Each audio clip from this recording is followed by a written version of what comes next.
How's it going, everyone? My name is Mulder and welcome to GameChron, your #1 stop for tips and tricks on your favorite RPGs. Today we're kicking off a brand new series which is called Assassin's Creed Valhalla, and what better way to kick that off than to talk about our preview and thoughts video. Now in Assassin's Creed Valhalla we'll be focusing on Eivor, which is a Viking war chief of the Raven clan. You and your brethren will begin their journey from Norway to England to carve your own path and make your own settlement, which at this time the Saxons were constantly being invaded by the Vikings. I have to honestly say, as a big Viking fan myself, and I've studied the mythology and really enjoy its history, I'm really looking forward to this part of the game. I truly hope that Ubisoft has taken their time to really flesh out Eivor's story along with all of his allies and also his enemies. When you arrive in England, there are 4 major kingdoms to conquer, Mercia and Wessex being 2 examples of this. Now the interesting thing about these 4 different kingdoms is that each one offers their own unique challenges and benefits when trying to conquer them. For example, if you're looking for type of material to help build up your settlement, unlock new assassination missions, get plenty of skill points, to even rare gear, it will oftentimes be fixated on the particular kingdom you want to focus on conquering first. The other interesting thing about these 4 other kingdoms, along with other Viking clans that come along with you, is that you can forge alliances with each one.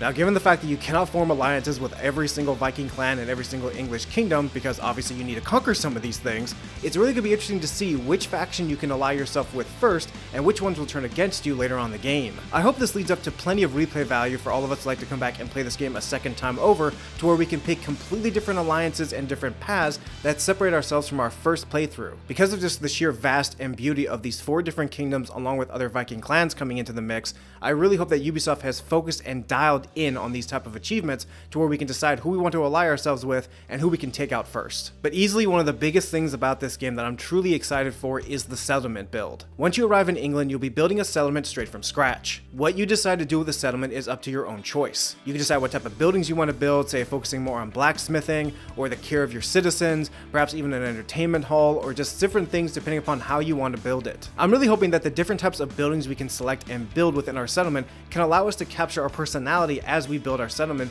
based on what our parameters are for how we want to play the game. For me, I'm hoping I can build a good trade settlement, but also focusing heavily on the war aspect of my Vikings. Having buildings like a blacksmith, armory, the training of my soldiers would be fantastic, like a barracks, while also having buildings for trading such as fishing or fur, to even agriculture as well. I'm also hoping I'm going to have room within my settlement to build some entertainment halls for my Vikings, such as a nice tavern to where every time my Vikings and I come back after a good raid, we're able to crack some mead together, enjoy some dancing, and just drink our way to a night's sleep. But I think the biggest thing that I'm hoping for is to be fully immersed into my settlement, to where even after I come back from a raid or even just assassination or just exploring the world, when I come just walking into my town, I see my settlement alive. People trading or sharpening their weapons, guards on patrol, kids messing around, stuff like that would truly bring me into this world. I haven't seen anything like that immerse me into its world since The Witcher 3, so I'm really hoping that Assassin's Creed Valhalla really nails that. So far it seems that you can truly customize your settlement from scratch while also customizing your fellow Vikings. You can build and customize not only your Viking ship,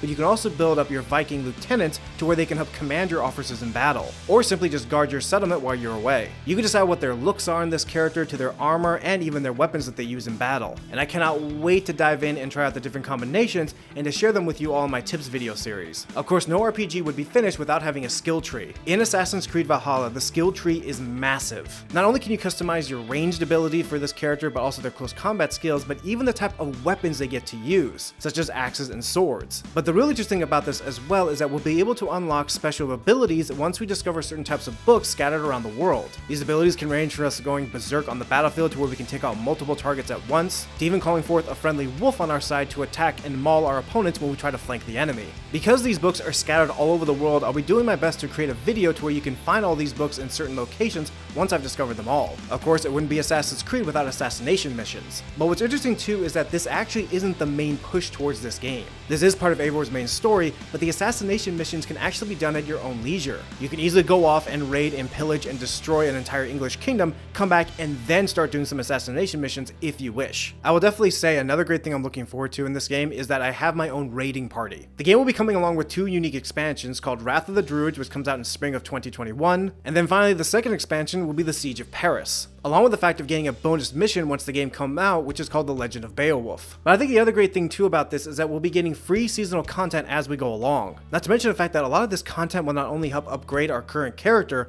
but also his Viking soldiers, which the developers have mentioned is that these Viking soldiers can actually be taken from our raiding party and borrowed over to a friend's party if they're struggling in their own game. So I think it's gonna be kind of cool to see all of our friends switching our soldiers out and seeing which type of gear we're all running, along with the fact of what our different factions look like. Overall, I'm really looking forward to Assassin's Creed Valhalla. I'll have some content planned just before the game comes out, but also I'll be doing a ton of tips and tricks videos, along with other videos diving into the game once the game is released. So be sure to stick around. We'll be covering Assassin's Creed Valhalla all the way into the release of Cyberpunk 2077, which will be our next big RPG game that we'll be covering for the channel. Thank you all so much for watching our Assassin's Creed Valhalla preview and thoughts video.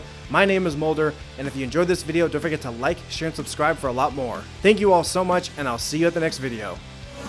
From Norway to England to new worlds, Assassin's Creed Valhalla allows you to experience your own elemental Viking saga. The thrill of discovery, the glory of victory, and the light of kinship. A journey beyond kingdoms and into the soul of a warrior.